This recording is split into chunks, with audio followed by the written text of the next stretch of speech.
Hello, everyone. Welcome to Spirit Switchboard. I am your host, Kerrilynn Shellhorn, and you are listening to us live on the United Public Radio Network and the UFO Paranormal Radio Network, 105.3 in the Gulf Coast and 107.7 FM out of beautiful New Orleans.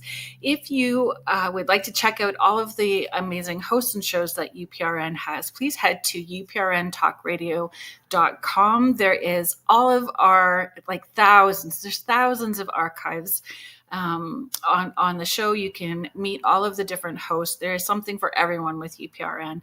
There's all kinds of new shows and fun things that are shifts and changes that are happening, and you guys are going to want to stay on top of everything. So please check all of that, all of our shows out there, and on all of our socials.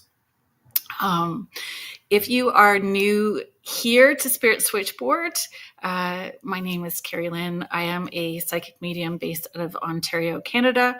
I have been able to connect with the other side since time I was little, and this has been a full-time career for just under 20 years, which is really kind of almost hard to say. that is like the length of time that we've been doing this, but I love it and I appreciate it.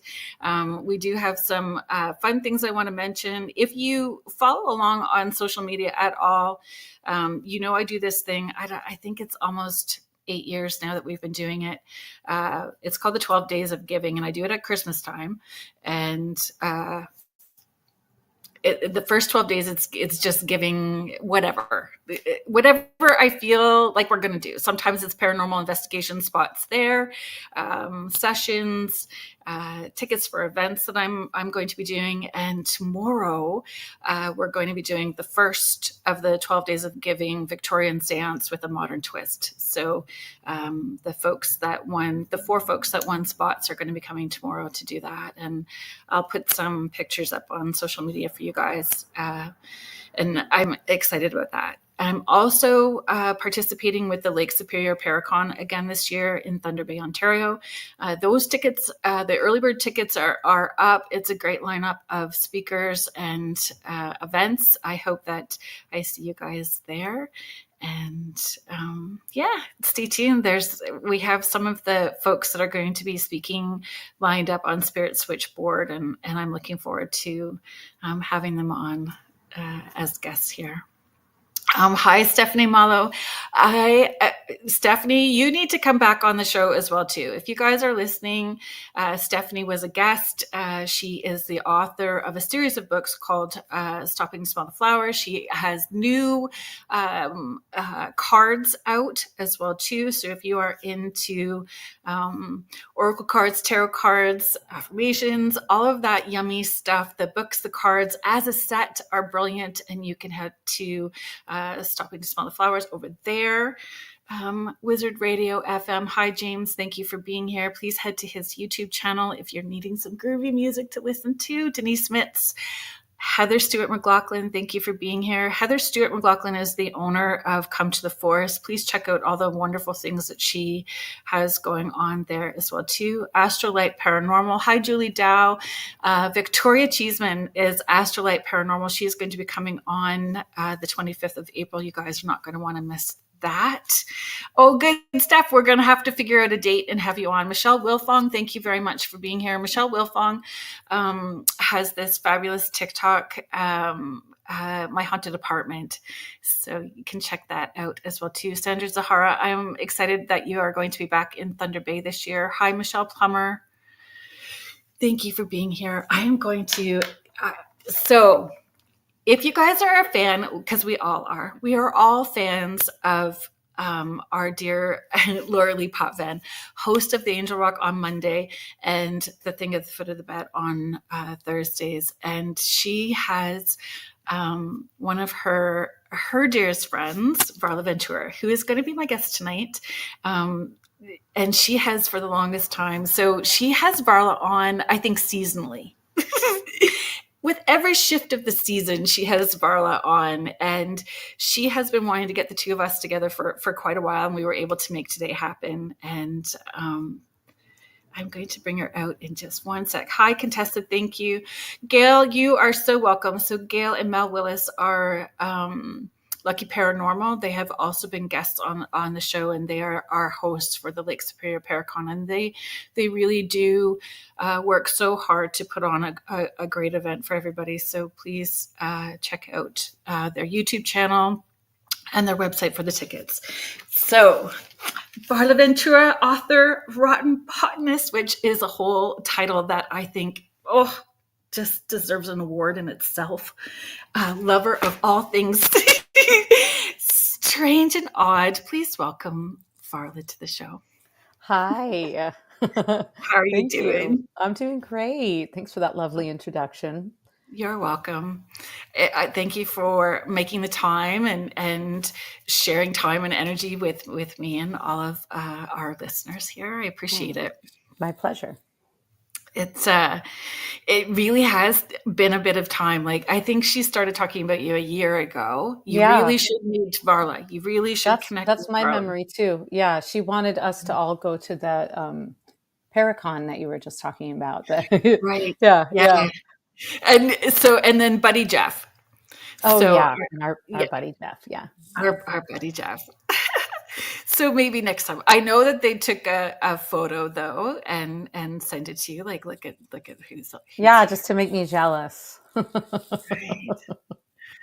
Yeah. But I do hear that you have other plans, which may be more fun than participating in a Paracon. You're going to, have some personal time up there, and with Laura and Del. Yeah. So which is its own bag of fun, which will be brilliant. I know that the new book, we're going to talk about the new book, but you also have a zine out that you did with Jeff Belanger. So I would really like to talk about the zine. Yeah. Not that I don't love the Enchanted Plant book.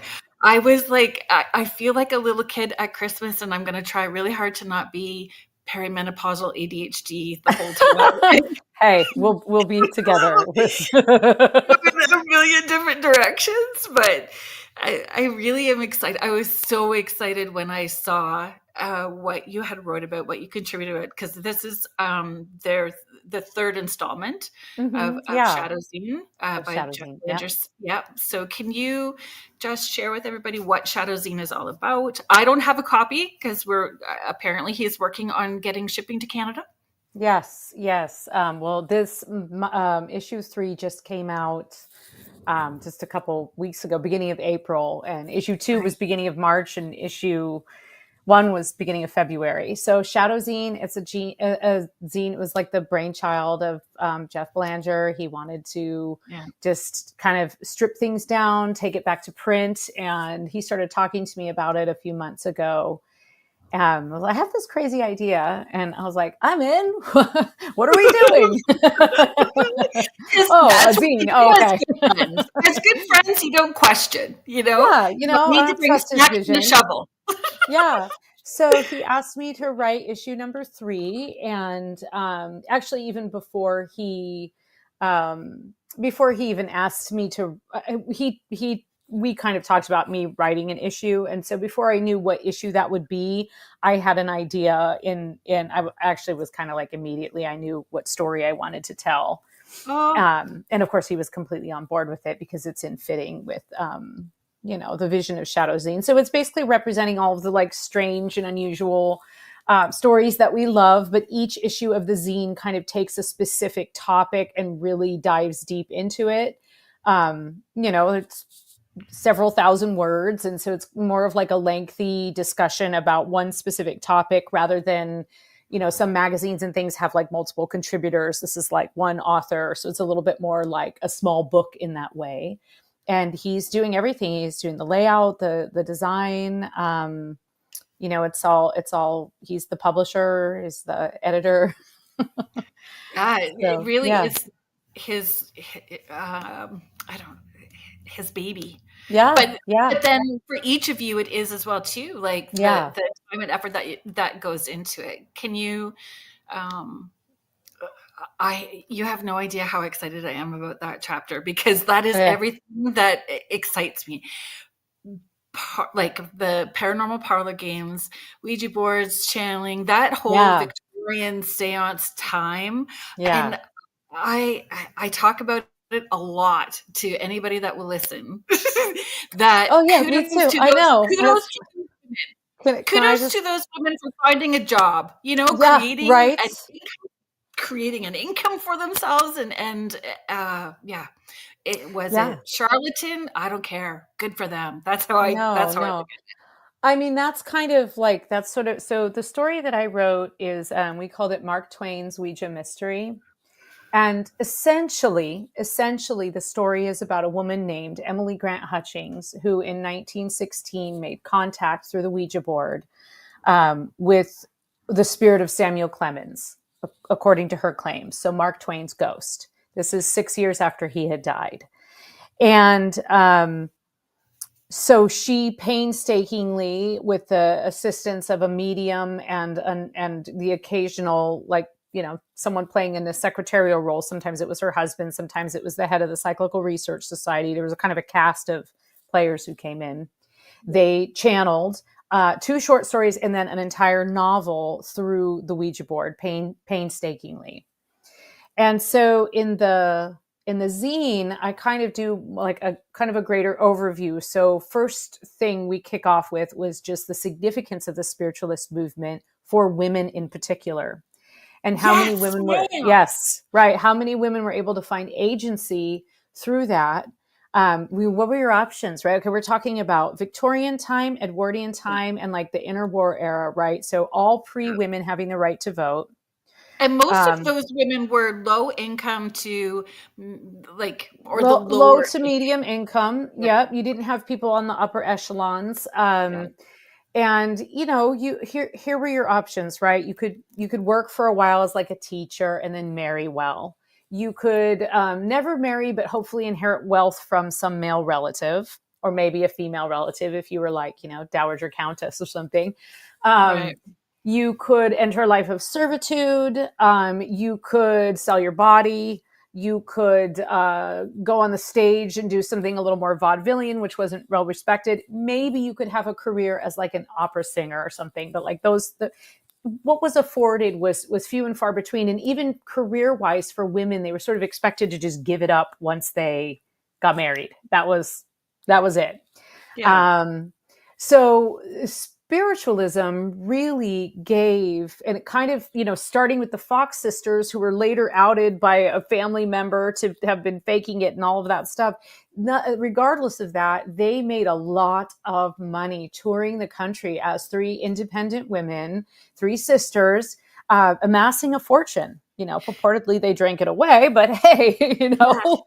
But I equate it to, which may get me some emails today too, maybe stepping in a big pile of poo, but we'll just keep running through it. I'm Like with you. some of the paranormal shows or the paranormal YouTube, like we understand that it's about entertainment. Yeah, If you get a yeah. little bit of extra out of it, that's fabulous. So looking at it as entertainment, but what started off as potential entertainment turned into its own religion.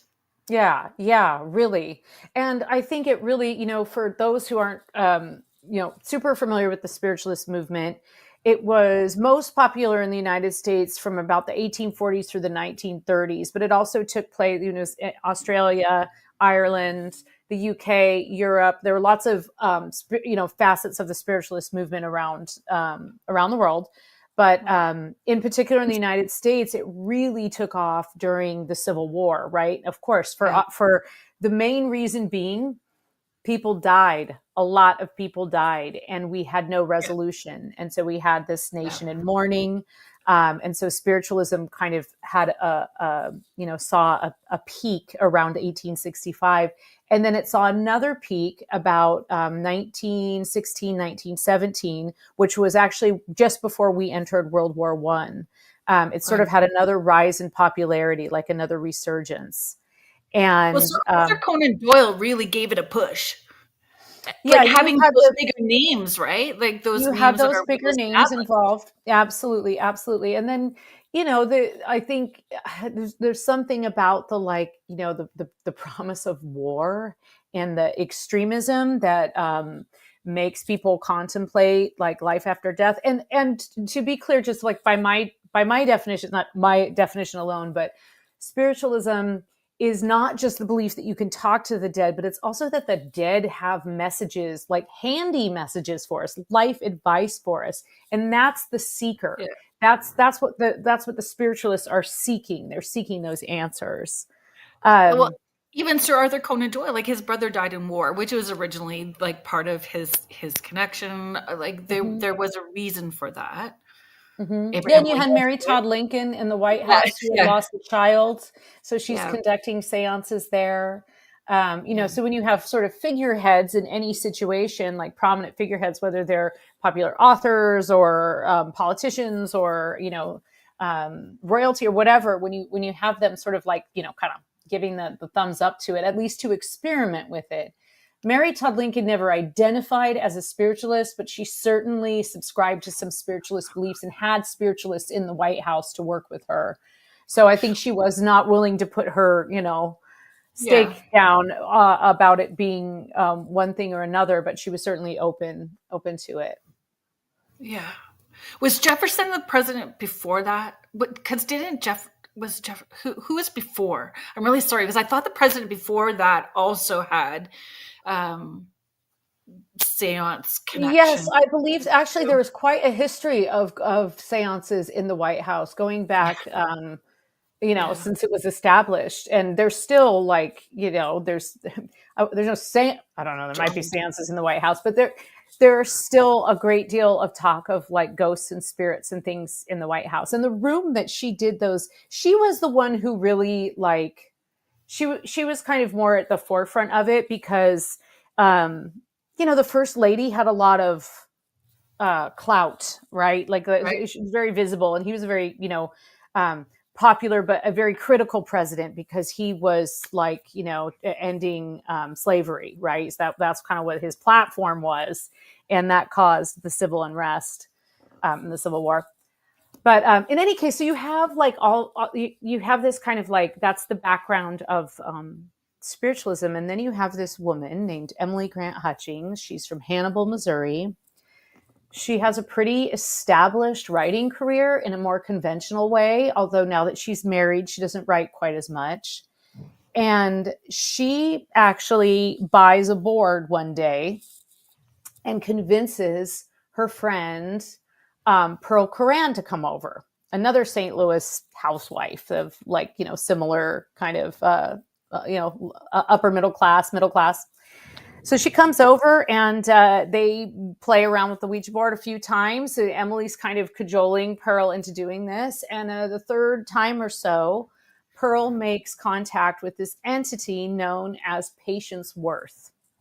And she then begins, not specifically through the Ouija board, but she begins to enter into like a channeled writing relationship with this Patience Worth entity. And actually has tremendous success. She's even called things like some New York literary critics said it was like one of the greatest books written, and she was just like got all of these accolades. So this was all around the same time that there's Laura Lee saying hi. This was all around the same time that Emily was starting to make contact with Twain. One of the common arguments with whether or not Emily Grant Hutchings had actually made this, was really making contact with Twain, is the fact that people point to her friend having like tremendous popularity and making all this money. Now, keep in mind, her friend's name was Pearl Coran. The name on all of the books was Patience Worth. So there's another thing. You could get published, but sometimes the only way you could get published with success was to assume a different name. I've either channeled this or you put a man's name on it. That was Right. literary device for years, right?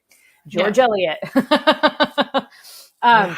So I have heard, and I believe that they are incorrect in this. I have heard scholars say that Pearl's success made Emily feel like she needed to make a claim like that.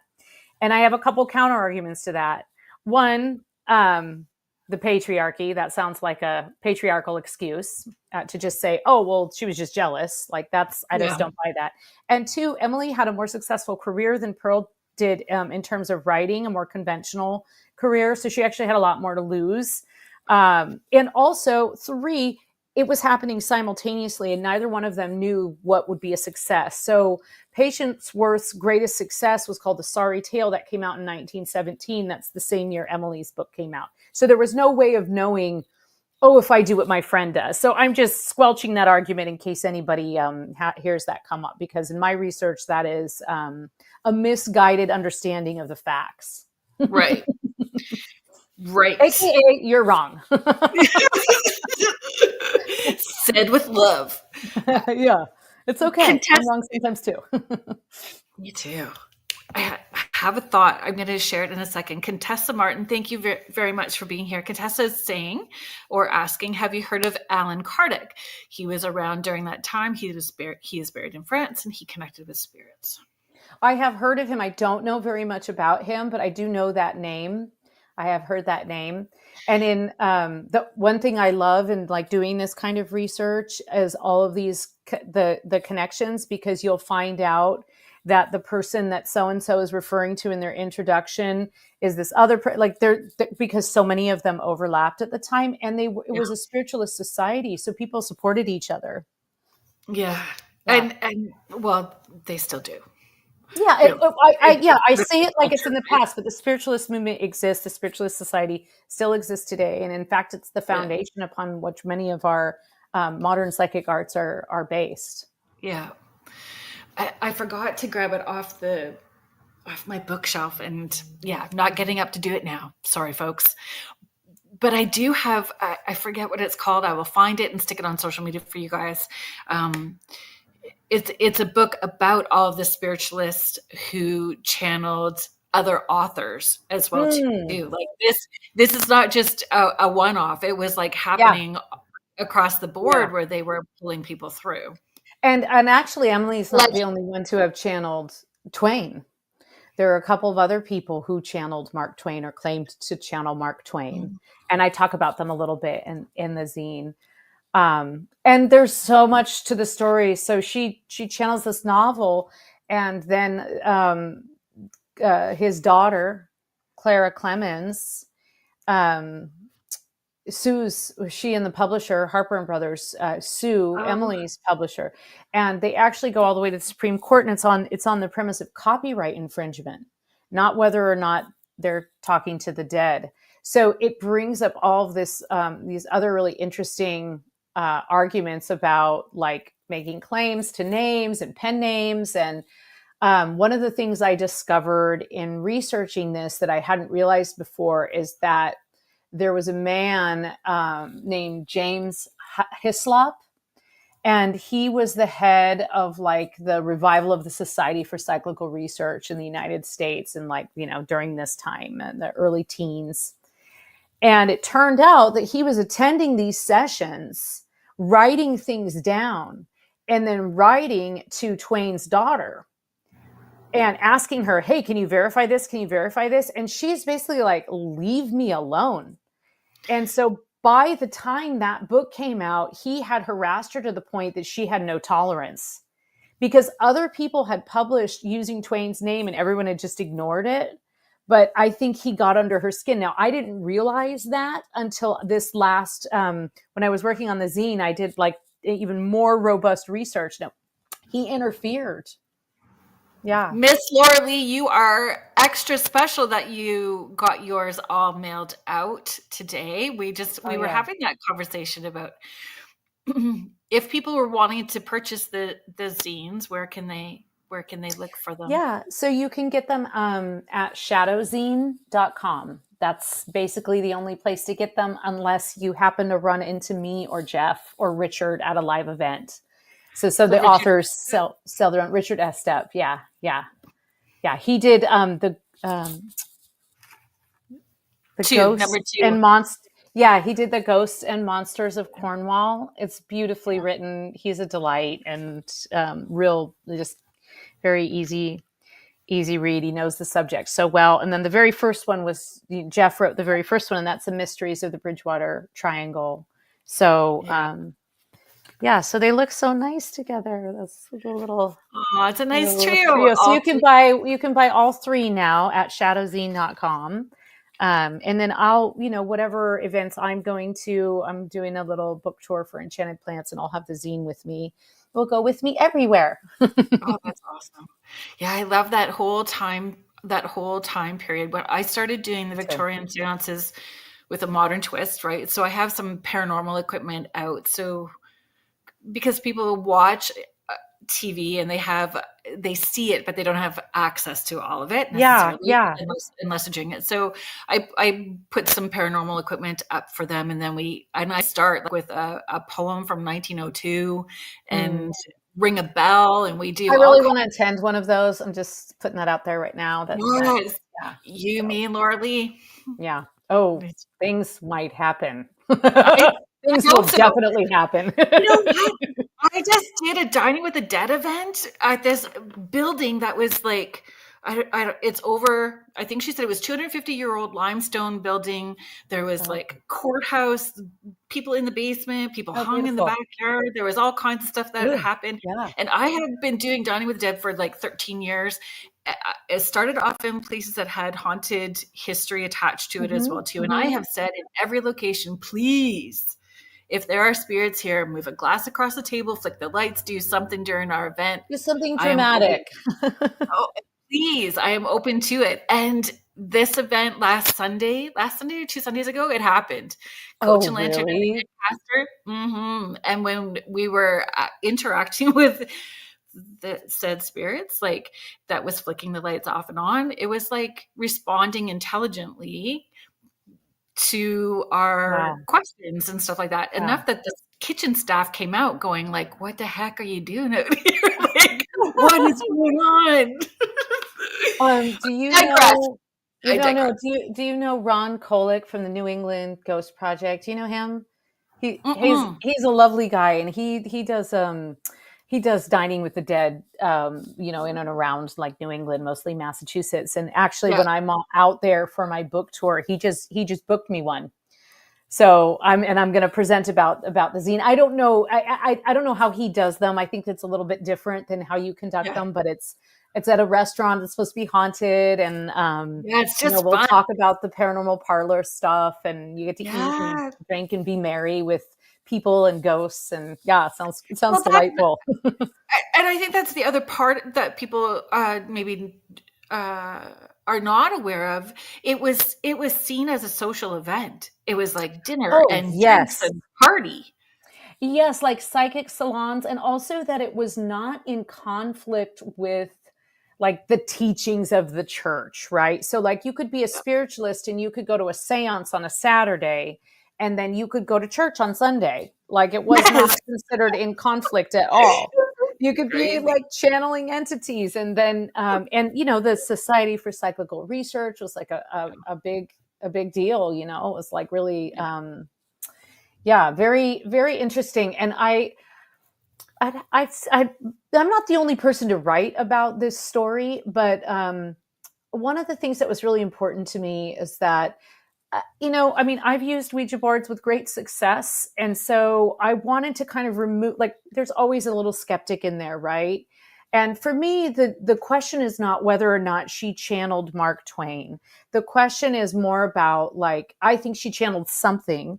And Yeah. also, it's about like just the greater story and how it fits into history, and how important that is, and how kind of like polarizing it was. Think like And still just relevant today. Sorry, Varla. Sorry to talk very over you. much. No, it's very relevant today. Yeah. She was an outspoken woman, and And copyright, all of that as oh, well and too. Who has copyright. copyright? Yes, In looking at artistic copyrights and yes. I think that Well, it was storyline the is still yeah, it was relevant. the pen name that really like got them. It was the use of Twain. If she had stuck probably with just saying Clemens, she may have gotten away with it. And she doesn't claim him as a co-author, which other people had. She's the only author on there. Um, and her publisher, Mitchell Kennerly, he was hoping it would be thrown out because of that. He's like, we didn't even put his name on there, we're not claiming he authored it. But there was a copyright thing, and it was the ownership of the pen name as sort of like copyrighted intellectual property belonging to the publisher, who and the daughter being the beneficiary. But I still maintain, had this, somewhat pompous, well-meaning head of the Cyclical Research Society, he felt that he needed to prove and verify it all along.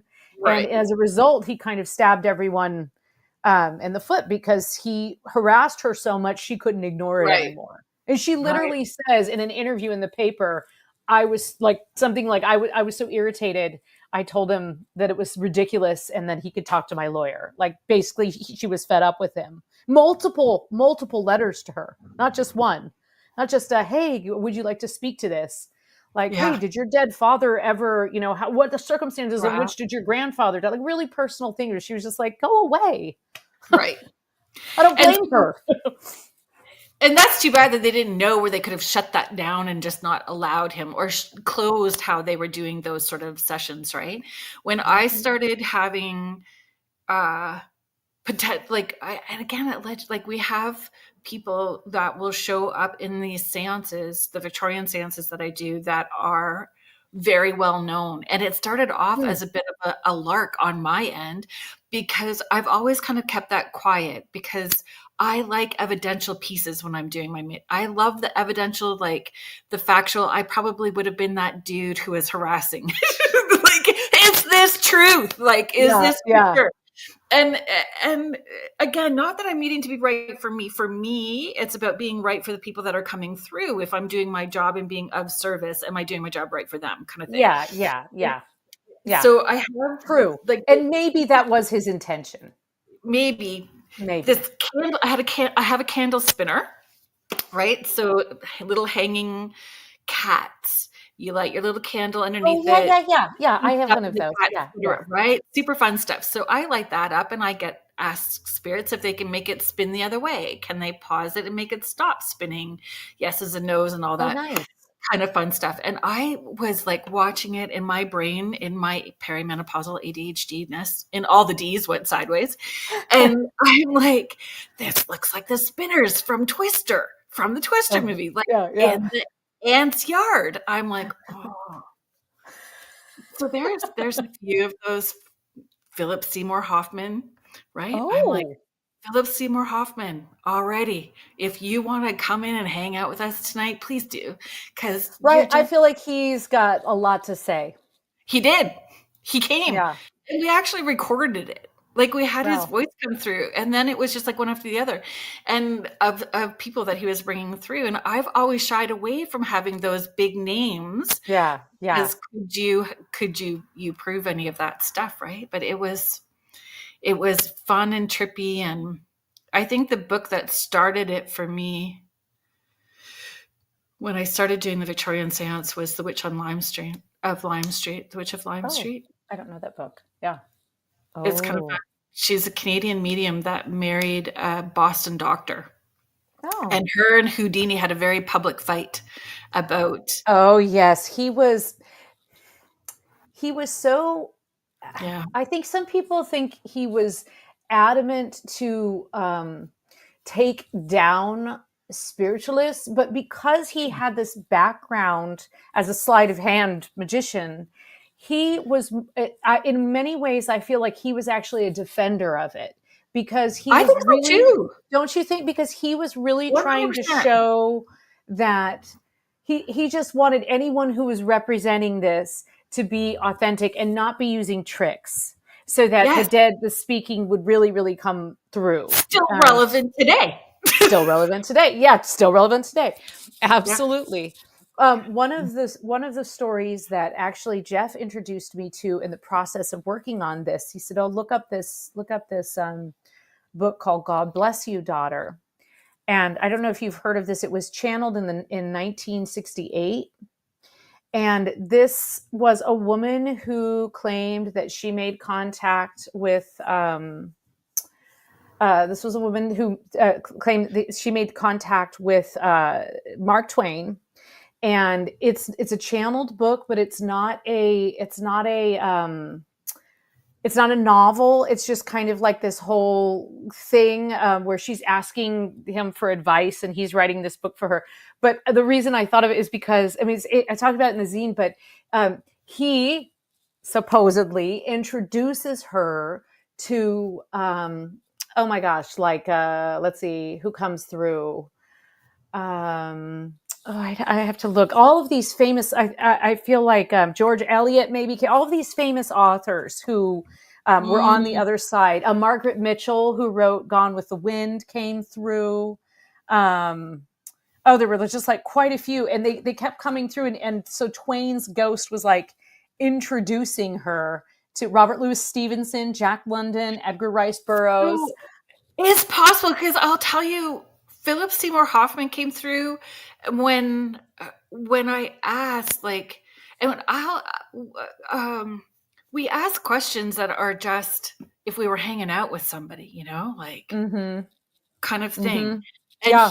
he brought in all kinds of different people. There was a group. He said there was a party group, and the other people he brought through, their voices sounded similar, and we had other equipment and things that were responding in the same way, right? Mm, And mm-hmm, it mm-hmm. was weird. So I know it's possible that they could bring one after another, but it yeah, I don't talk about it so much because the potential for it to because it just sounds Yeah. so bizarre.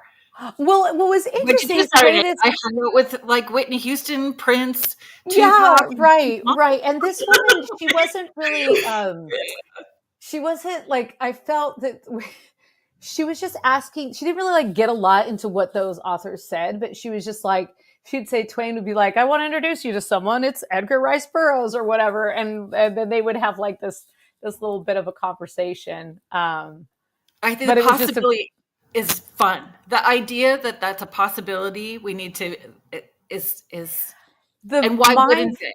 my favorite part of this story is the way that the afterlife is portrayed by Emily through the process of dictating this novel, because they fashion this novel into like a basically a psychic typewriter. They add parenthetical marks, they add semicolons, they make it so that it's easier to take shortcuts. And then there's this great line where Twain, he says to her, "Oh, you did a nice job with the apostrophe, but it's a little too close to the edge, and I'm in danger of falling off every time I run at it." As if he's like working really, really like he's like a hamster on a wheel to get the planchette to move, you know? And Right. so for me, like whether you believe that this novel was channeled or you think she just came up with like this amazing backstory or you think it was channeled by Twain, it's just worth knowing this story of like what an amazing just all of these amazing thoughts of like, oh my gosh, okay, so just Yeah. imagine taking your board and taking India ink and like putting in like all of these grammatical marks so that you could channel Yeah. something faster. Like it's just it's Yeah. amazing. It's just there's a I think story so too. behind the story is just as beautiful as the story itself. Thank you No. for sharing. I'm just gonna roll through some of these comments. I'm so Oh sorry. yeah, Folks. yeah, Thank you please, so please. much for being patient, and I'm gonna hit these up now. And before I go sideways, because I will. Um, I saw today on social media. So Adam Berry of Kindred Spirits, Mm-hmm. uh, he's got Ouija board T-shirts out right now. That when you are in the dark, that it glows in the dark. A Oh, I saw message. those. Yeah. Okay, we Oh, need those. I know, it's just so fun. I'm like, how freaking brilliant is all of that? I just Yeah. love it so Yeah. much. So, It's great. Laura Lee, thank you for sharing that. Jeff is coming September 8th. Jeff did say on the website that they're in the process of setting up international mailing soon. Thank goodness, all of us Canadians who are Jeff Belanger lovers and supporters of all of that good stuff, and Richard Estep and Varla Ventura and every author that he has coming up next. We are supporters of. Please don't forget our Canadian folks up here. Heather Yeah. Stewart Heather Stewart McLaughlin, thank you. She's sharing, I've been lucky enough to attend one of Kerrilynn's Victorian seances. So fabulous. The table tipping will blow your mind. I know. The table tipping sends everybody through the roof. They're like, holy cow. What's fun about the table tipping too, because I did it with there's a group of ghost investigators, paranormal investigators, from Six Nations called Snipe. Their team is called Snipe. And Love so that they name. let me, investigate with them, and we did some table tipping, and they used the infrared camera. And so you could see that none of us were pushing on the table. You could see the heat, our hands were cold and the table in between was hot, and we weren't actually even doing it. So they caught it all on camera, Okay. us doing this table tipping. So again, the That's science. a great name, Snipe. Right? That's a great, yeah. So brilliant. Deb was here that night too, so it was amazing. Oh, Thank you, nice. ladies, for being here. To Leslie, thank you for hanging out with us. Mish, hello. Thank you for being here.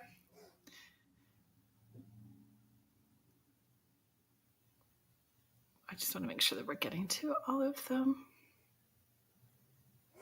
Jeff was very funny through the lockdowns. He did his own little talk show.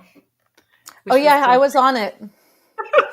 Yeah, it was great. Yeah, I was on it. It was hilarious. We had a great conversation. Yeah. He did like 3 talk shows. I think he started like 3 talk shows. Actually, I was on it's one of them. brilliant. He kept busy. Sandra, love the table tipping we did in Thunder Bay. Thank you so much. And I do have a wonderful new table, and I'm getting the table fixed so the legs are stronger. And I'm hitting up my daughter's boyfriend to make me some risers so the table's not so low and we don't all kill our backs. So I found a vintage antique table. I think it's good. It's got some good juju vibe on it that will be fun, I think, to try for it. Oh, exciting. Sam's Pretty Paranormal. So Sam Henley of Sam's Pretty Paranormal, thank you for being here. Sam has an amazing YouTube channel, folks. She does paranormal.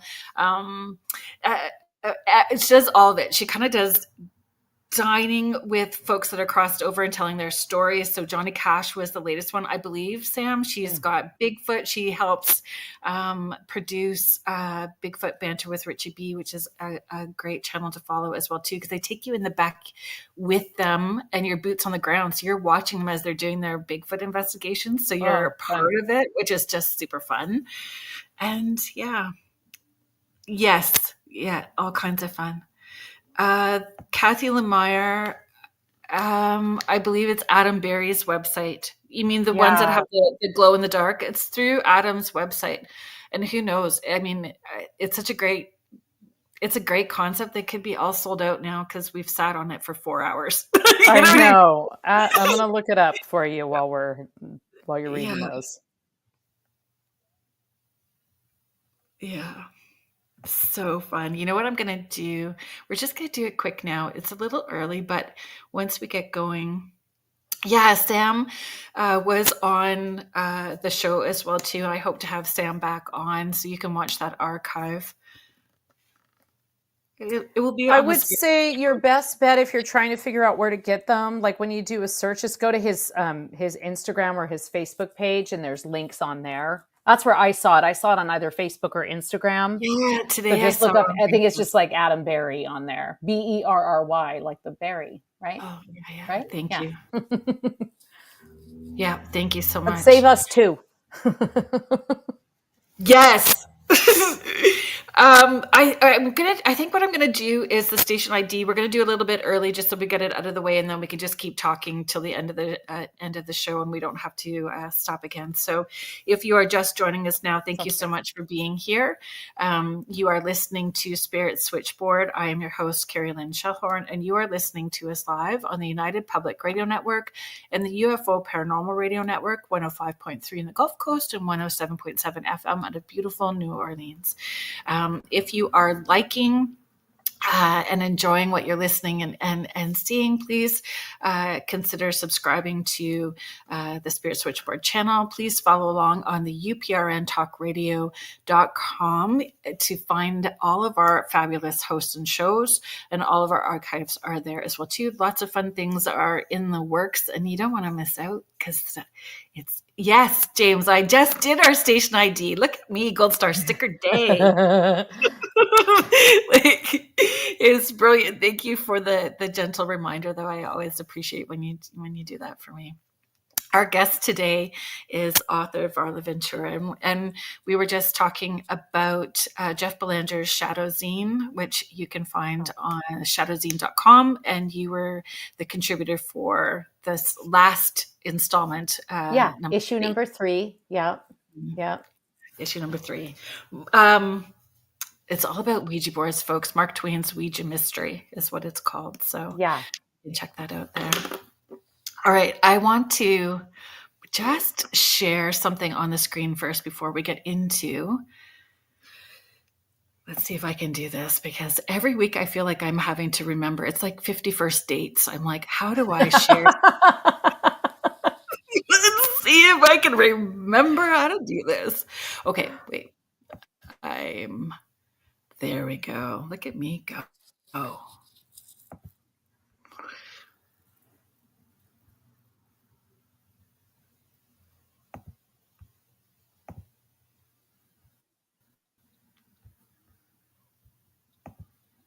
I'm just going to point out that Kerrilynn and I have the exact same color wall. We did not plan that. We are not in the same room. It looks like we are, though. It's remarkable. But we are not even in the same country. Not even in the same country. Oh dear, here we go. This photo shoot is everything. All of them, every single picture. I'm going to put another one up too, because I know that I used it in the reel. So there are times, right? So it's an interesting thing when we have to do all of that kind of dressing up and publicity stuff, and so when all of them, I just think you look like a goddess. You look like a freaking empowered queen. The first one I saw, I literally said that. I was like, yes, queen. It is so brilliant. All of them. I'm going to bring up the next one as well too. And I hope that when you see them, that you feel as confident as you appear in all of them. I love the way they turned out. The woman, it's M&D Media who did them, and they just were amazing. Just really, really took great care of me. And, but yeah, I don't know. I feel very empowered by this book in particular. And so I just tried to like embody that. And honestly, it had been years since I had had anything other than like a selfie taken. Really. Right. And I was like, I kind of need a more professional author photo. Well, yes, this was my favorite one. Mine too. If I can say that, I just like, I'll take what you're serving. That's if you like a sip. Can I offer you some? Yes. And I think the scary part maybe, and you tell me your thoughts in that, this was your baby, right? This was years, and it's personal and professional. This book, all of it is personal and professional. It's a baby that has been birthed over years, like not just, this wasn't there's so much to it. And then could they capture all of that, capture you, capture the story, capture the essence of all of it? And I feel they did it. How do you, I don't know, what are your thoughts to all of that? In terms of the book or the photos or both? All of it. All of it. Well, I'll tell you something kind of interesting, which you may or may not know, but just before this photo shoot, which I had prearranged, I was diagnosed with breast cancer, like the week prior to this photo shoot. So I was still kind of processing that. And And so when I went into the photo shoot, I did tell the photographer, Adina, like immediately, I was like, I need to tell you something. And I want you to know I'm okay with, this being a tit forward photo shoot if need be. but really, Right. but really I was Right. just like, I just was so happy to have this, very, very empowering thing happening with my body at a moment when I was Yes. really feeling betrayed by my body. So I Right. think that that is part of what we tapped into with it, that I was feeling very defiant of any kind of restrictions, and also like they made me that, like they made this drink for me. This is a Hoya, the woman whose house the photo shoot took place at is like this mad scientist Hoya, which is a type of plant, like a waxy leaf plant. She's a mad scientist Hoya collector. So she made me like these like cocktails and concoctions that had like things trailing down around my head, and it was like really a lot of they saw the book and they understood it, and they kind of understood the vibe. So Yeah. but yeah, so there And was definitely like I actually really couldn't believe what the book looked like when I got it. I was it's stunned. it's all beautiful. Thank you for feeling um, safe to be vulnerable and sharing that part of which is very personal. And Yeah, yeah, yeah. I'm glad that you or appreciate that you felt safe to share that with everyone. And everyone is saying hugs, healing, positive vibes, Oh and yeah, much thank love you. to you. Um, and my friend she's in Tupelo, Mississippi. She's about 4'11". She's a smoker. She teaches yoga, and she's got that. I already She's love her. Yep, me too. And she's got that southern drawl with the raspy Mm. smokiness because she's I don't know how I'm mid 60 ish. Well, maybe a little older, but she had this experience and she said, I just don't agree to it. She said, I understand what the lesson is. And she said, and so every day I would talk to it and tell it to kiss off with love and thank you very much. But she would say flock off, but not Yeah, quite yeah, flock. yeah, yeah. With love, thank you very much. And we're just moving on with life. And Well, and this and photo shoot looks like moving on with life. So yeah, yes, we're going to deal okay, with this. so This and I app, am right? happy to say that I've had, so far, I've had one surgery, and, the prognosis is really good. It's, like, Amazing. very localized, not spread. So I still have, treatment to come, but, I have a second surgery, and there's a future with radiation and stuff like that, but overall, like, thus far, the outcome has been, as positive as it can be given the negative circumstances. And I don't mind talking about it. I don't love like, hey everybody, I have cancer. But I do think it's important to talk about scary things. And you've been putting off that mammogram. Don't do it. Go get it right now. Make your appointment. Because it makes a And big that's difference. the self-care factor in it, right? In being proactive. Yeah. Yeah. But Um, anyway, it's just interesting because I think like so I there's gave something that came across in those photos that I oh, was a little bit like, oh, I was a little taken aback by the me in those photos. So they're just I hope forever. Like I honestly think it needs to be a huge billboard that people can drive by and see as they drive around. They're brilliant.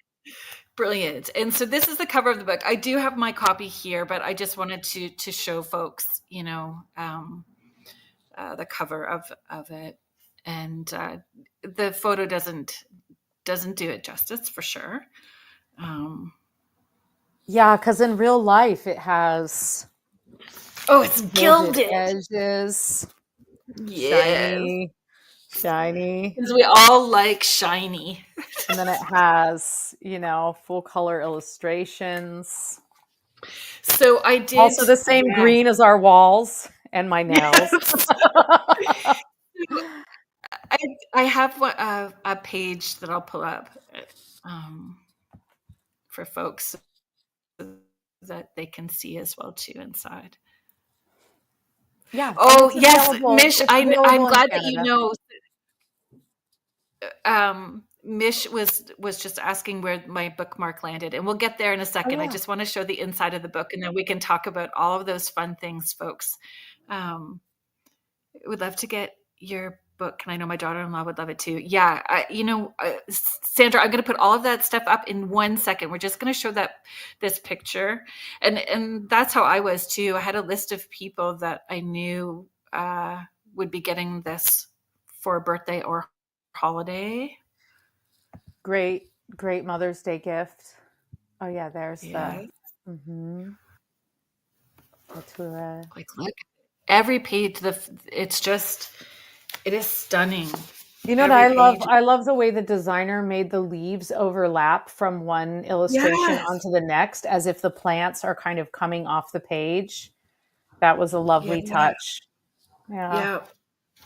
It gives it movement to it, right? Like they feel Mhm. alive. Okay. Yeah.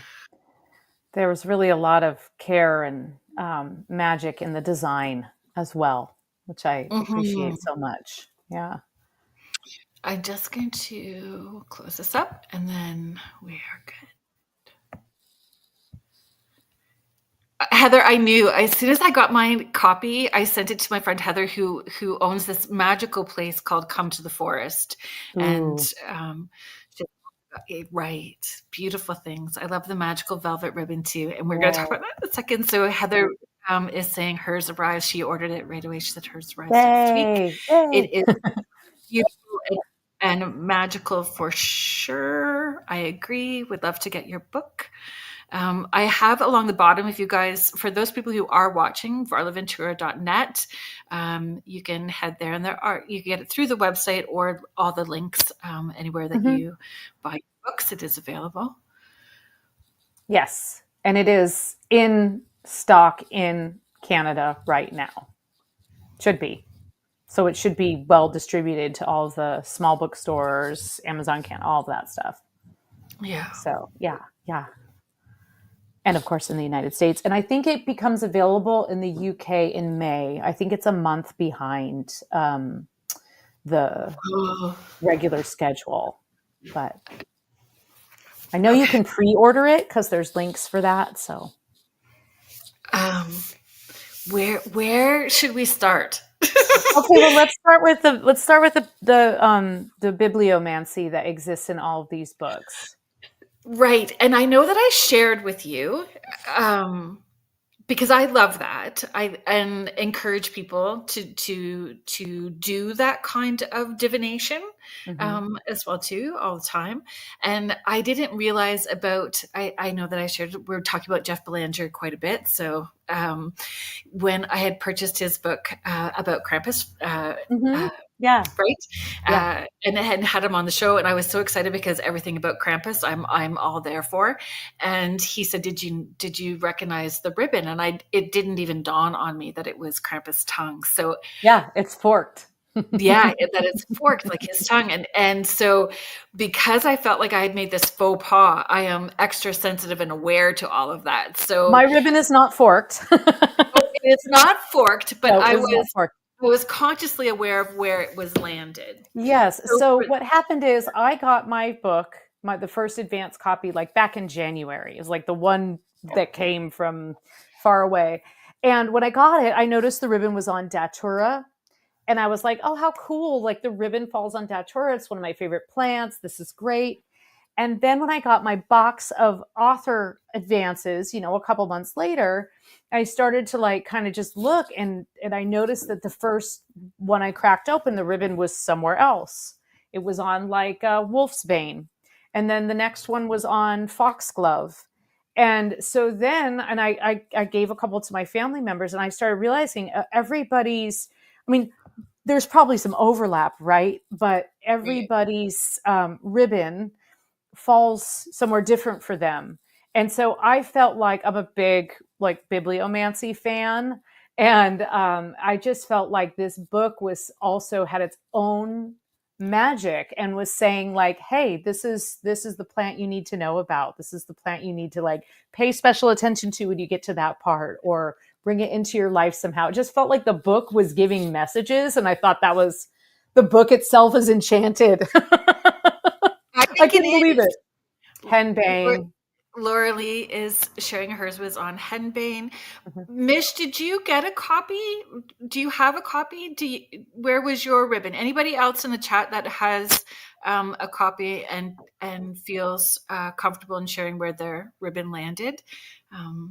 Please I know share. sometimes people don't realize that and they move it, and oh, that's, hi Mark.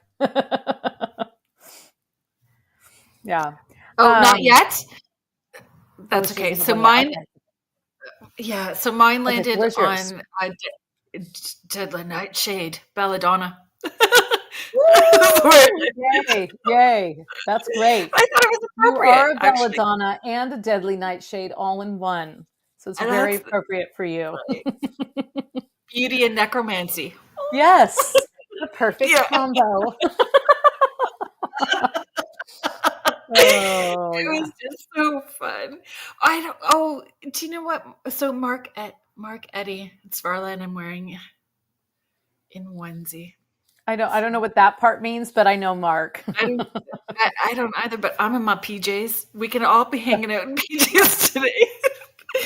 I'm in my um, casual attire. I think that's brilliant. So yeah, mine landed in Daily Nightshade, Kathy Lemire. I love that the ribbons land on different plants for each person. When I buy one, I'll let you know where it lands. Perfect, Kathy. Yeah, Thank you. let me know if you like take a picture of it. You can tag me on social media if you want, or just like, yeah, just let me know. I just love learning.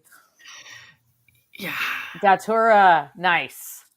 fabulous, Maureen. Thank you. Oh, Mish, that's fine. I think pajamas, we need to just make it, a thing. Comfy is in. Whatever Oh, comfy is for you is how yeah. we're going to roll with that. So I like everything about this book, and like it doesn't even describe it. So it really is a journey. Like we're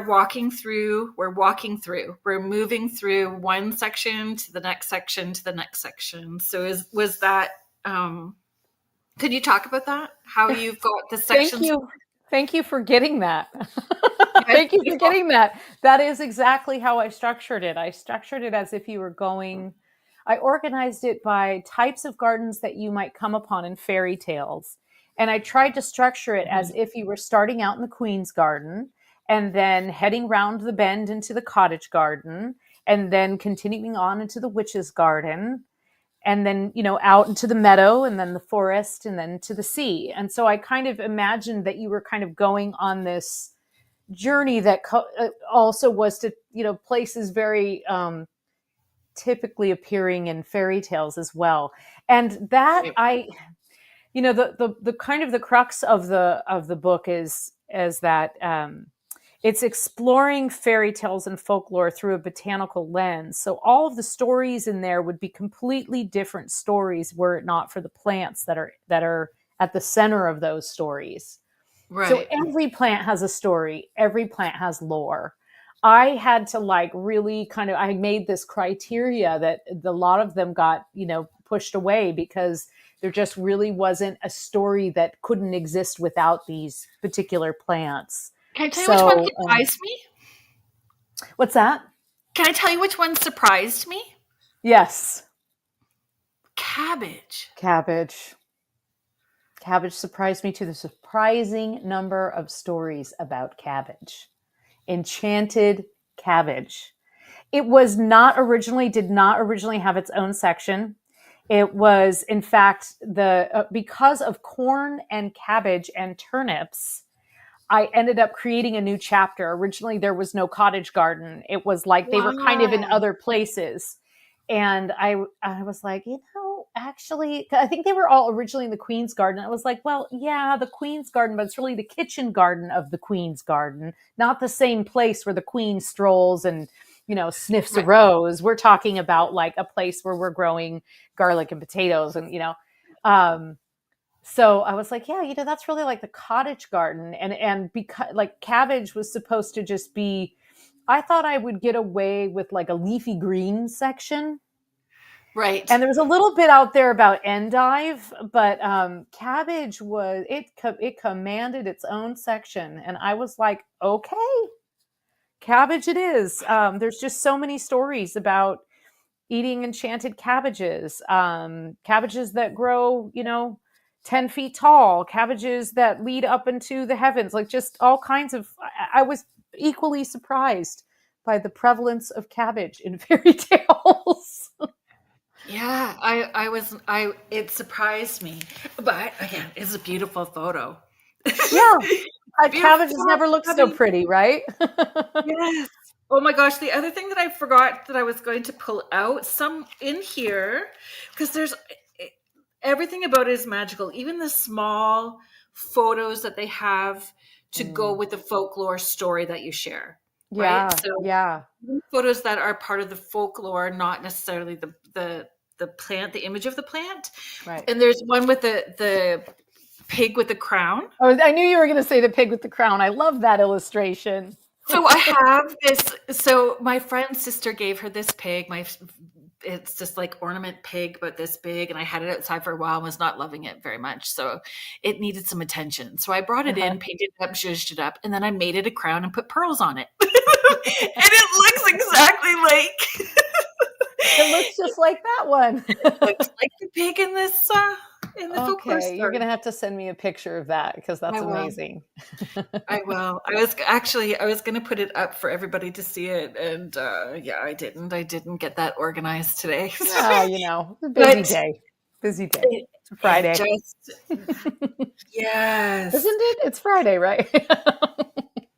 I think it's still I Friday. had a hard time remembering that this morning. Honestly, I couldn't Yeah, remember it's been a strange week what for day me. it Like was. my scheduling's off a little bit, but And you've had a lot of because you chatted with Jeff. Was it last week as well too? And Laura, you were on Laura Lee's show at the Mhm. beginning of the week. You've had a very busy.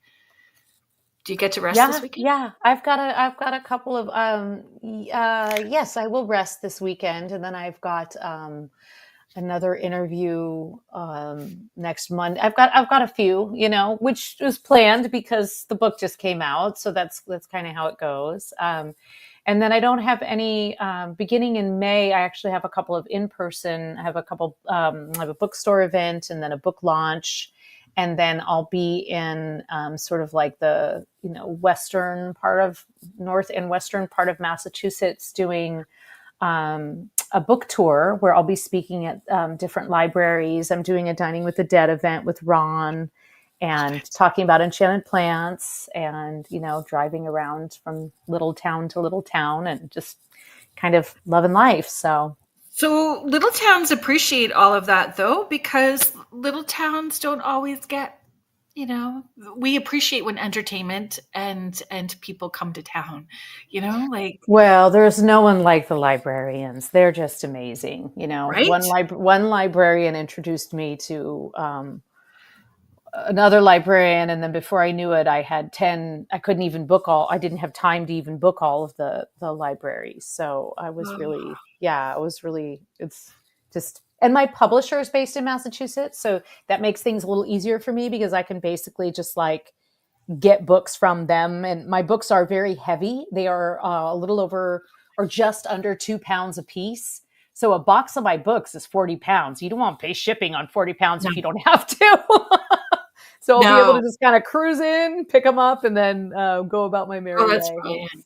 Yeah. That's so brilliant. Even the library here let me do like paranormal for teens, Oh, introducing fun. them.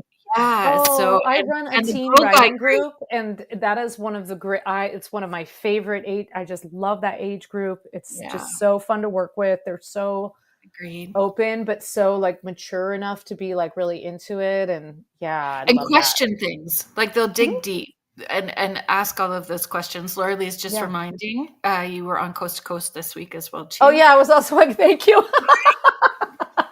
Oh yeah, coast to coast. No Yeah, problem. like 2 in the morning. It was fine. Yeah. Oh my gosh, right? Yeah, yeah. Contessa Cabbage Patch Dolls. Yep. Yep. Cabbage Cabbage Patch Patch Dolls. Dolls. For sure. Okay, so bibliomancy, we could probably, I think we should encourage, I'm going to try it out, and then maybe that's what I'm going to encourage my intuitive development folks to maybe do the same thing. Like if you kind of hold it and move your pages around and stop, maybe that's the plant that you're needing to work with each Should we week, do right? it at the same time right now? Want to do it now? Okay. Yeah, let's each do it at the same time. Okay, you say when to start. Okay, start now. Ooh, something just touched my back. Okay. This was not an invitation for dead folks to come in. Okay. Well, I stopped when I got a little chill. So, what did you get? Ivy. I got tulip. Oh. Okay, I so love it. tell me what tulip is about. So, folks, so we were It's flipping through actually the one of my favorite. It's actually probably my favorite flower, and I know it's hard to pick. It's very, very difficult to choose a favorite, but tulips are my favorite flowers.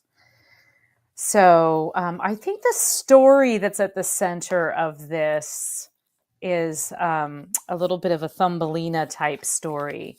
But tulips have this amazing history because what was really just like a humble bulb actually became part of this whole trade war and this tulip fever.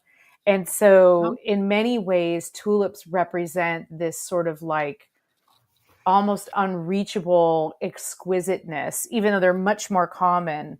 They were at one point, worth more than their weight in gold. And the other thing I love about tulips is that they last quite a while in the ground, and they're terribly fleeting as a cut flower. But they So look beautiful when they they look, droop. they look so beautiful. So it's just this Yeah. reminder of like, I don't know, just embrace that beauty is temporary, right? So, Yeah. that And moment is you have black temporary and it's tulips. okay. It's okay for it to be temporary, right? Oh yeah, black Yeah. tulips. Those are my favorite. Queen of the night. I have those growing in my garden. Can't wait for those to come up. Yeah. Yeah, Yeah. beautiful. Beautiful. What is the magical properties of tulip? The magical properties of tulip. Well, let's see. What have I written here? Tulips are Yeah, so I'm considered going to be beloved.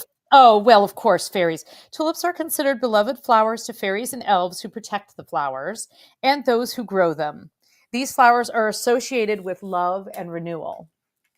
So I think magically you can use tulips. I think tulips make a really, really nice addition to an altar, especially when you're working through overcoming something or a feeling of renewal. They come up in the spring. So if you're kind of in that like I'm trying to overcome something, I want to like freshen things or have a new Yeah. perspective. I think they work really, really well for that. Yeah. Yeah. Agreed. Yeah. All righty. Ivy. I don't know the lore, but I'll read the magical properties really quickly. Okay. And then, do you remember the lore I for remember ivy? some of the lore. Uh-huh. Yeah. Okay. So, magical properties of ivy, which I love ivy. Everybody knows my ivies. I've got a vintage bicycle that is, because we've got, kind of the dodgy end where I live. So it's like locked to the porch, multiple locks to the porch, but I've got this basket up front that I fill with flowers and we light it up so it looks all pretty at nighttime, and there's always beautiful trailing ivy in it every summer. So everlasting love, immortality, friendship, luck, prosperity. Oh, it's difficult to kill. That's good to know. I'll live forever. So Mm-hmm. Mm-hmm. Yeah. okay, lore to ivy. Yeah, so some of the lore to ivy, like ivy is one of those, it is a plant of immortality. Frequently, it frequently depicted in like wreaths and Greek myths, or you'll see ivy as one of the more common plants planted on headstones. So you'll see like a relief of ivy on there. And it's Oh, sort of to represent immortality. It represents immortality because it remains green in most places, not everywhere, not where I live anymore, but it remains green even in the coldest of winter. And so it becomes this kind of symbol of everlasting, much like an evergreen, which is also why it's associated with the Yule holiday or the winter holidays. So one of the stories I actually included in this that is completely original is the story about It's actually about my mom, and it's this like thing she used to tell me all the time.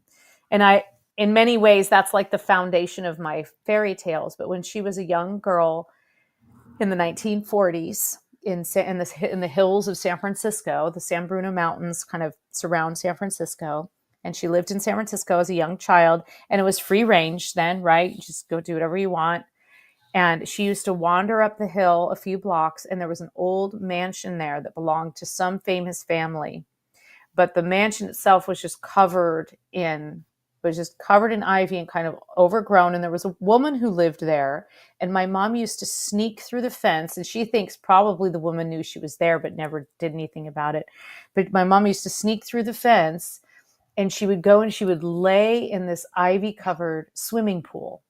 So this pool was just overgrown, and she would just lay in this swimming pool and just kind of like lay there and like just imagine and think. And so I told her, I was, Mom, I want to include you, like, in the personal part of the story, I want to include your memories of that place, of that that very fairy tale like setting. So, but yeah, there's so many wonderful things with the lore. There's all kinds of stuff about like determining who your true love is through like leaves of ivy, decorating with it to bring in like health and I want to know more about that. The love part? Yeah, right. Determining who your true love is with ivy. Okay, so there's two ways. There's two ways to do it. All right, so this. Okay. Okay, so here's one way to do it. All right. This is actually, with permission, spoke with someone named Neil McAteer, and he wrote this amazing book called Wild Plants, Myths, Legends, and Folklore. Ireland's Wild Plants. It's a fabulous book. And I tell you what, it's a book. I was in Ireland traveling, and you try not to get too many books when you're traveling, but I just like had this feeling. I was like, I'm going to have a hard time finding this book. I'm buying this book. And I didn't buy his one on trees, and I totally regretted it, even though it would have taken up a quarter of my suitcase. So anyway, so this is the thing. So you take 9 ivy leaves. Okay. There's a chant. 9 ivy leaves I place under my head to dream of the living and not of the dead. To dream of the man. Now you could put in woman or man, substitute whatever you want there. Person. To dream of the man person. The dream of the man I am going to wed, and to see him tonight at the foot of my bed. So you need 9 ivy leaves. Yeah. And I think you would put this under your pillow. And you would chant this. So I would definitely have to clarify living, not dead, because dead folks want to show up. It does say that. 9 ivy leaves I place under my head to dream of the living and not of the dead. I love to it. dream of the man I am going to wed, and to see him tonight at the foot of my bed. So that's one of the ways. I can't remember what the other one is. I'm sure it's in here. Just like ivy just has it's a lot of association with fairy lore, being able to see fairies, adding a level of protection. If you're trying to do certain kinds of magic, it will protect That's how you. I associate it with protection. Yeah. It's great. Which is why it's on up against my porch, right? Like exactly. And then the spiders are there, so we just thank the spiders for doing the same. Spiders, welcome. Yes. And especially good to scare off people who are afraid of spiders. Yes.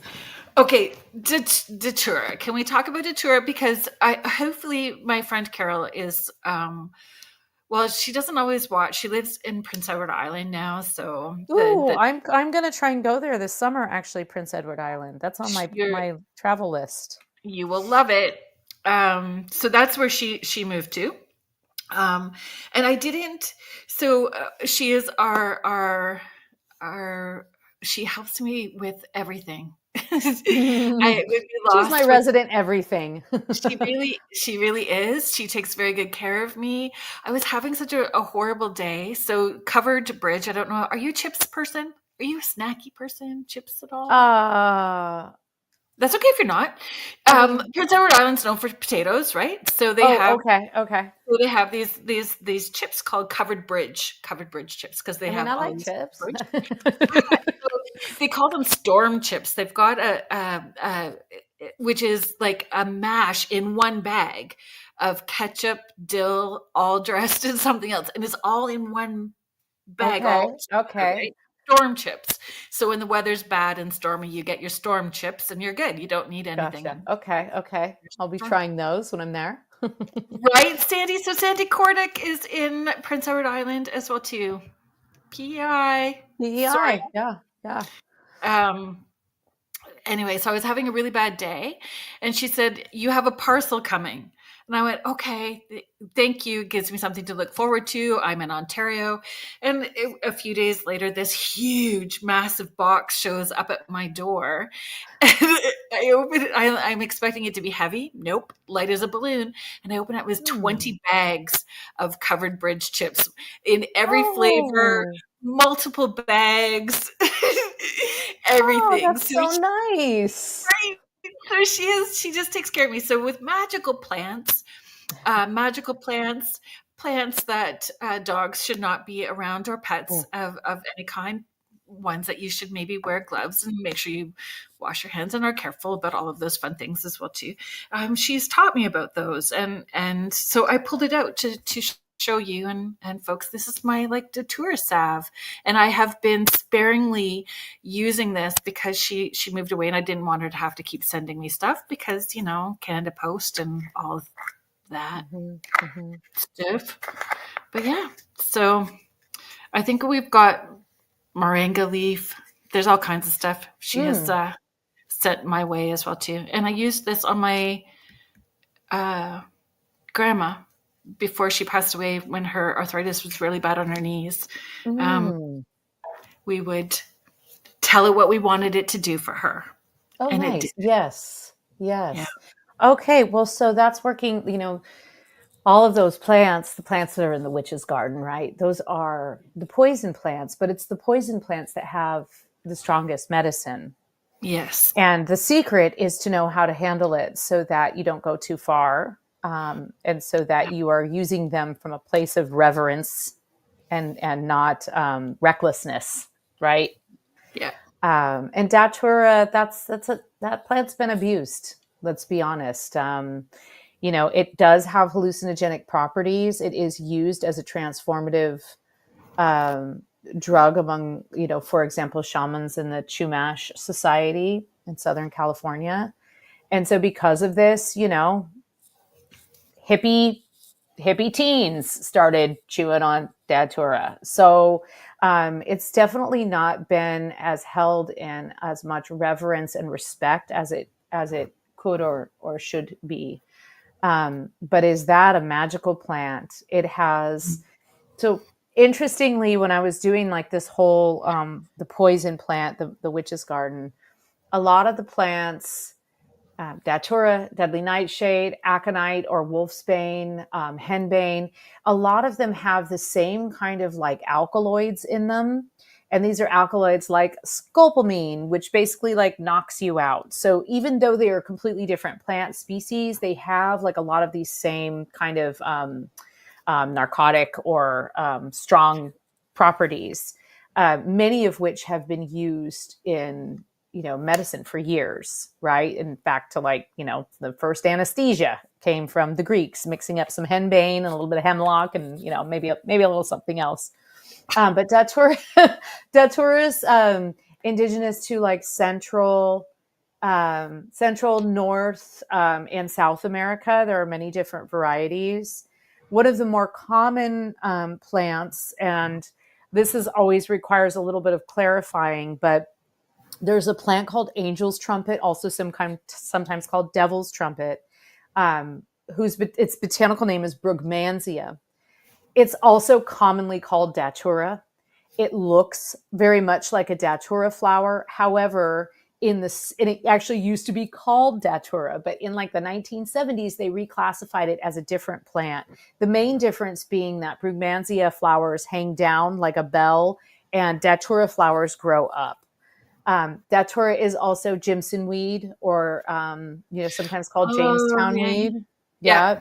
Yeah, there's many different varieties, all of which have these really strong chemical properties. Scopolamine, and it is an anesthesia. Yeah, yeah. Laura Lee says, I've heard of scopolamine, and it is an anesthesia. She's a nurse, but I've heard it referred to as devil's breath too. Yeah, Datura is also called, oh my gosh, I think I made a list of like all the devilish names. It is called Jimson weed, Jamestown weed, thorn apple, devil's trumpet, moi moi, which is the Chumash word for it, thorny apple, or of Peru, devil's weed, yerba del diablo, mad apple, devil's snare, zombie cucumber, moonflower, and not to be confused with Ipomoea, the moonflower, and I'm sure devil's breath could be tossed in there as well. So, So, oh, go ahead. sorry. No, that's okay. There's another question that's going to take us sideways, but I want you to be able to finish about Datura Oh, before. just that it's yeah, I mean any time you have a plant that the common name is associated with the devil, Yeah, that is an indication that it is a very magical plant, because the only way to keep people away from it is by calling it something negative. And just going to say, you do have to be weird. mindful of common names with plants, because um, common names are common names. So you could call something you call it devil's weed, and it could be actually like just stinging nettle that gets on your skin, is a very different experience than like chewing on datura seeds or something. Yeah. Right. So, cautious and education. Educate yourself and Yeah. Well, these with properties that it caution. has that yeah, properties that it has that can knock you out are also the properties that it has that can heal you, right? Yeah, Like that's the medicine of it. That's the medicine of it. You just can't use too much. exactly. So Right? I should have. I have some mugwort salve in my Mm. um, fridge as well too. I didn't know if we were going to get to that. It's not mugwort's not actually in the book though, is it? Unless that's a No, I common name. don't I don't have mugwort in the book, but I use mugwort frequently. I actually just was did something this afternoon with some Irish mugwort that I bought when I was in Kilkenny, the Witches City.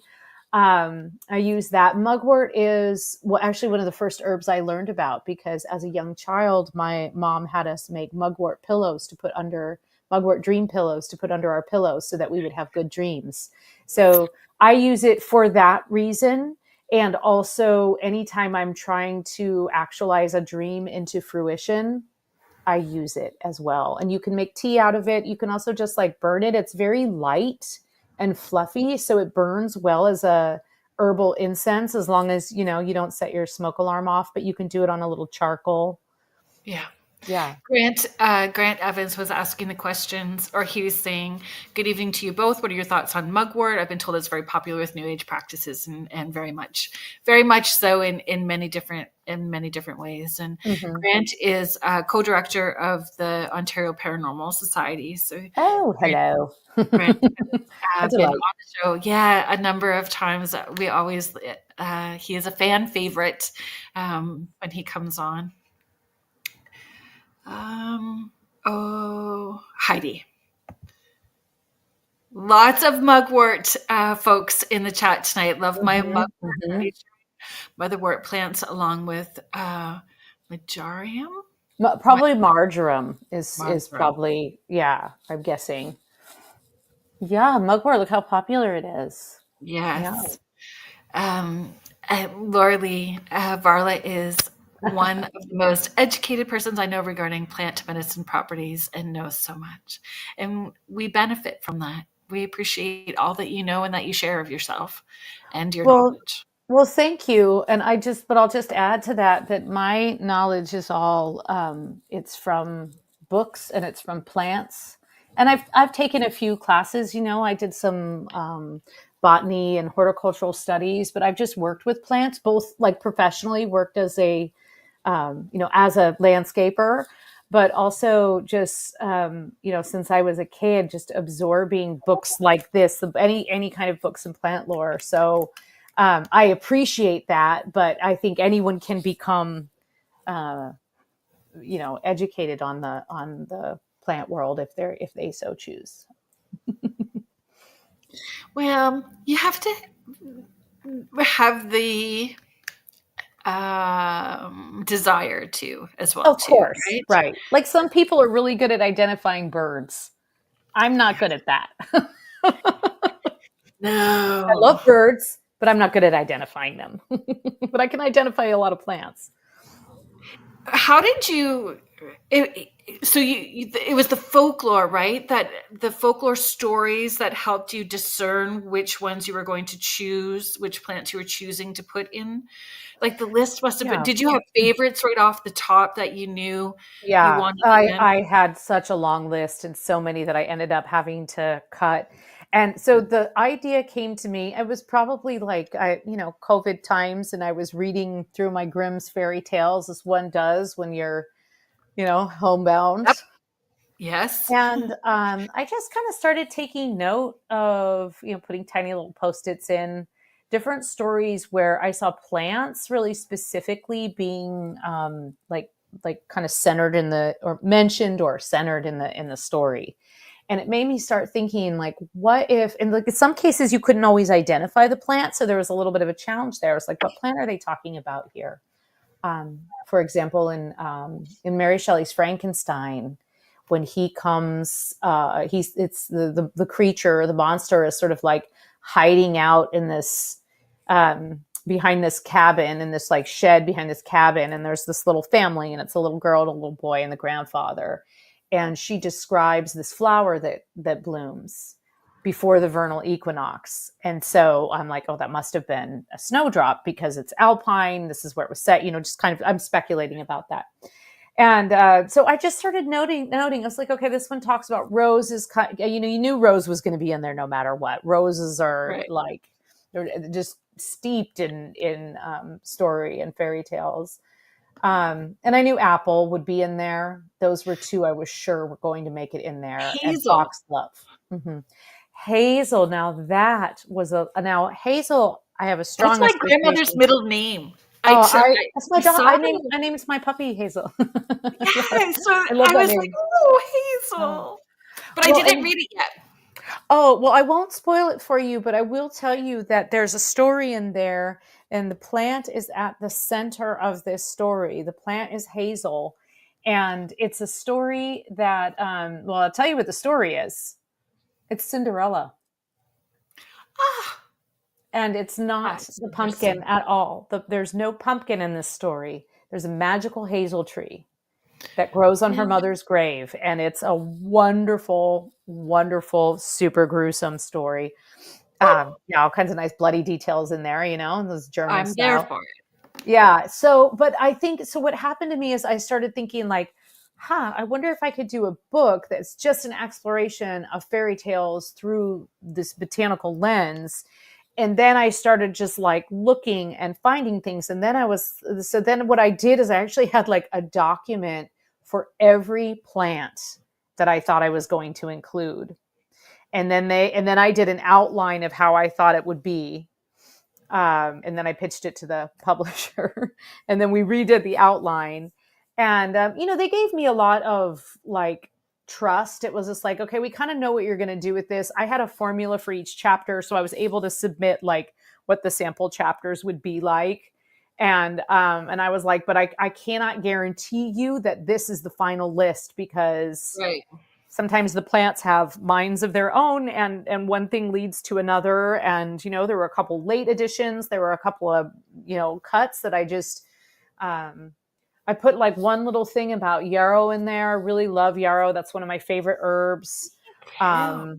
But there really wasn't, there's a lot of lore about yarrow, and it being like part of Achilles using it to tend wounds in battle, and actually its name is based on his name. So there's like lore around it, like all the plants, but there wasn't like a full story that I could tell or Gotcha. retell.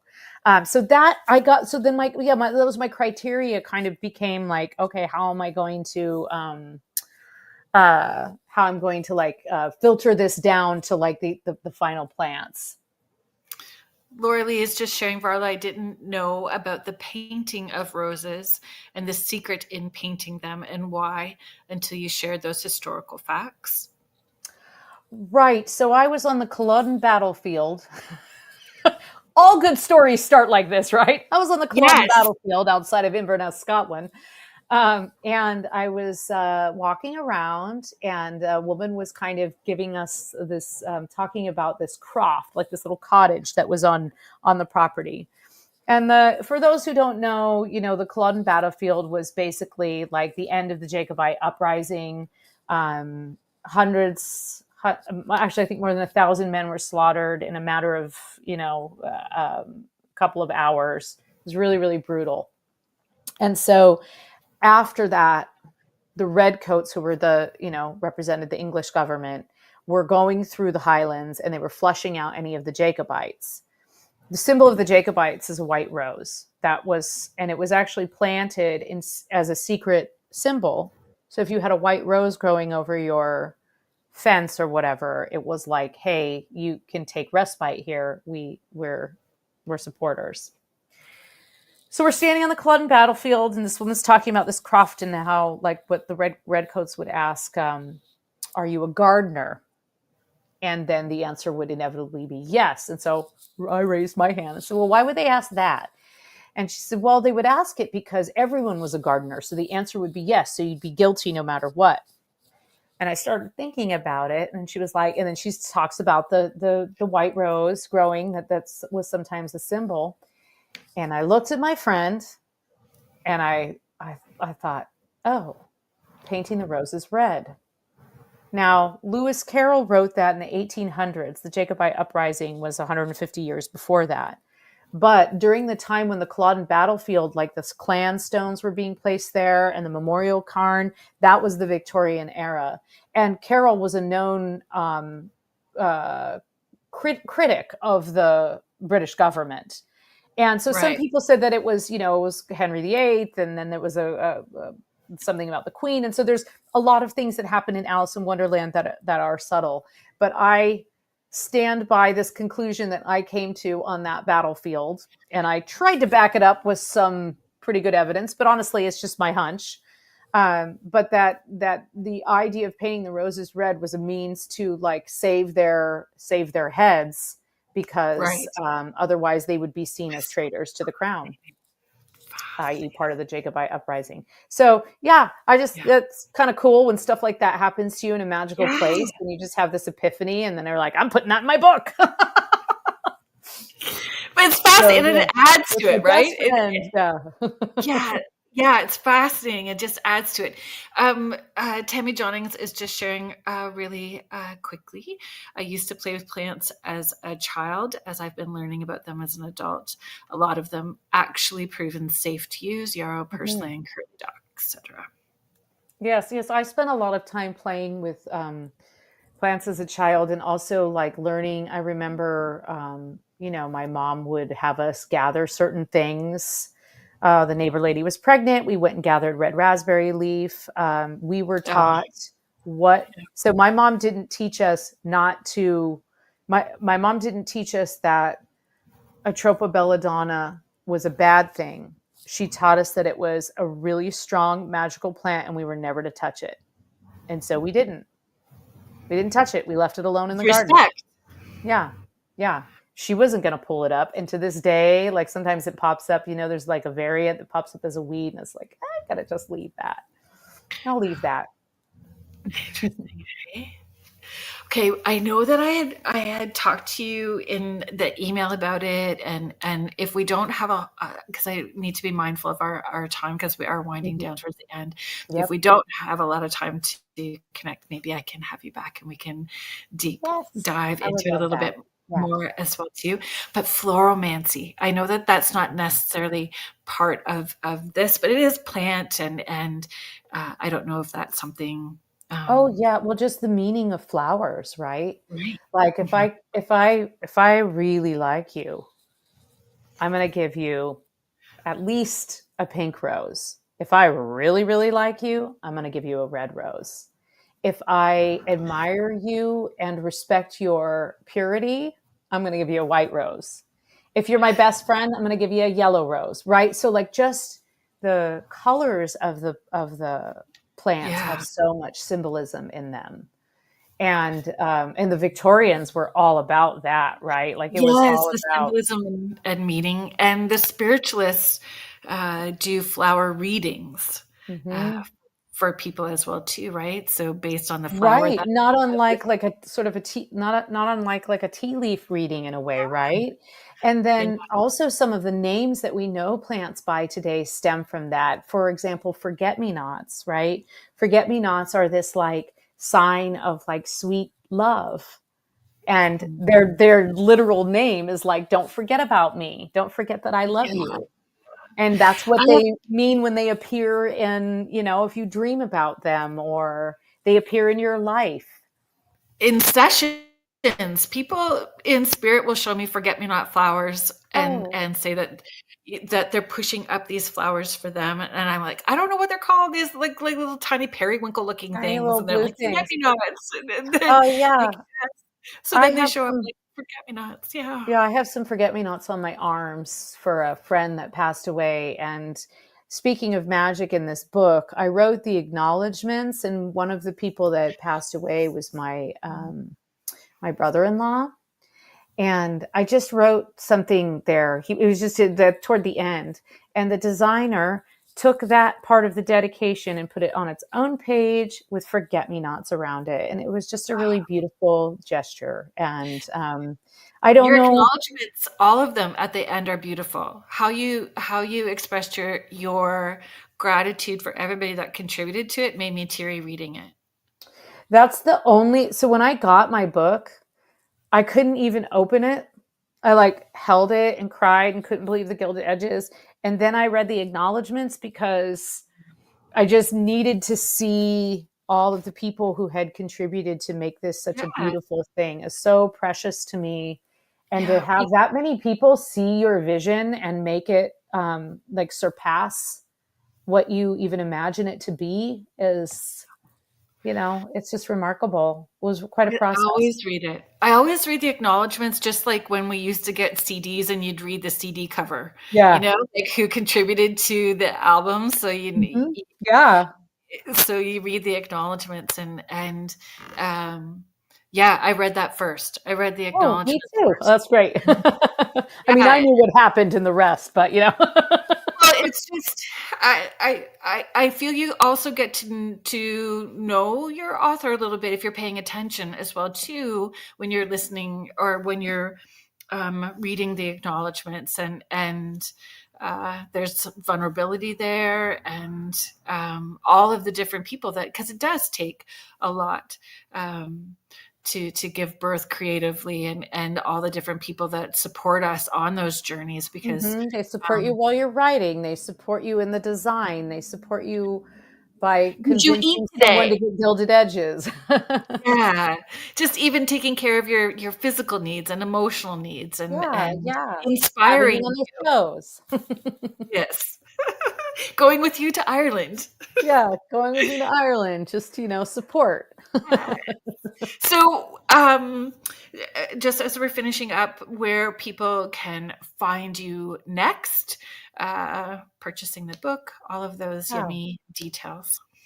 Yeah, so my website is varlaventura.net, and I have all my books linked on there. You can get them directly from the publisher. You can get them anywhere books are sold. They're all available. And then Shadowzine, you can get at shadowzine.com.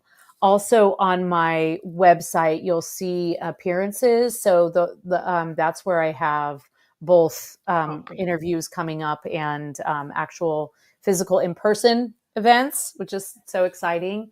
I Yeah. think I have doing an Instagram live next Monday with Joe Oh, Diamond, so that'll be fun. I don't know oh, what I don't know fun. what we're going to get up to, but we're going to do something fun. Oh, that's Yeah, and I have just a couple other interviews coming up over the next couple of weeks. And yeah, if you're anywhere in the New England area and you want to meet me in real life, there's all these library events coming up. So, and I really hope I get to meet you in real life as well. That would be a delight. I hope we can make that. I hope that we can make that happen. Thank you very much for, again, I know that you've had a very, very busy, emotionally, energetically, physically, in every way. Yeah, You have been pulled in many directions, and that you shared this time with all of us, with our listeners, and with me. I really do appreciate it, and I'm very grateful for all of that. well, thank you. Everyone, I was really looking everyone's forward popping in to with it. their thank yous. Yeah, Me yeah. I too. was really Me too. looking forward to speaking with you and meeting you and just having this conversation. I knew it would be very enriching for my soul as well. So I really appreciate it. Thank you. And I Thank cannot you to believe our walls are the same color. I just can't I get over know. that. I love it. You can't even really see. I've got like little skulls and some little taxidermy ducklings back there. There's, you name Oh it, yeah, in the back. I've got some It's all typewriters there. and tarot cards and skulls and things back there too. So I feel like we mesh We really well. jive. Yeah. We jive. Thank you, everybody in the chat. Thank you for all of your questions and comments. I appreciate all of you. You guys really do make the show what it is. I am forever deeply grateful, and sending out endless thank yous to all of you. Next week on the show, returning guest and wonderful friend and astrologer, amazing astrologer, Joni Templeton Skinner. We're going to be talking about like historical astrological things that are happening this year, and how to get ready for all of the duck Yeah. and cover and get your blanket forks ready, your blanket forts ready, folks. And thank you to the United Public Radio Network and the UFO Paranormal Radio Network, 105.3 in the Gulf Coast, 107.7 FM, beautiful New Orleans. Thank you to Joe Montaldo and Michelle DeRoche, our owner and manager. We appreciate you guys and all that you do for us. So have a good week, everybody, and we'll see you next week at 6 p.m. Eastern.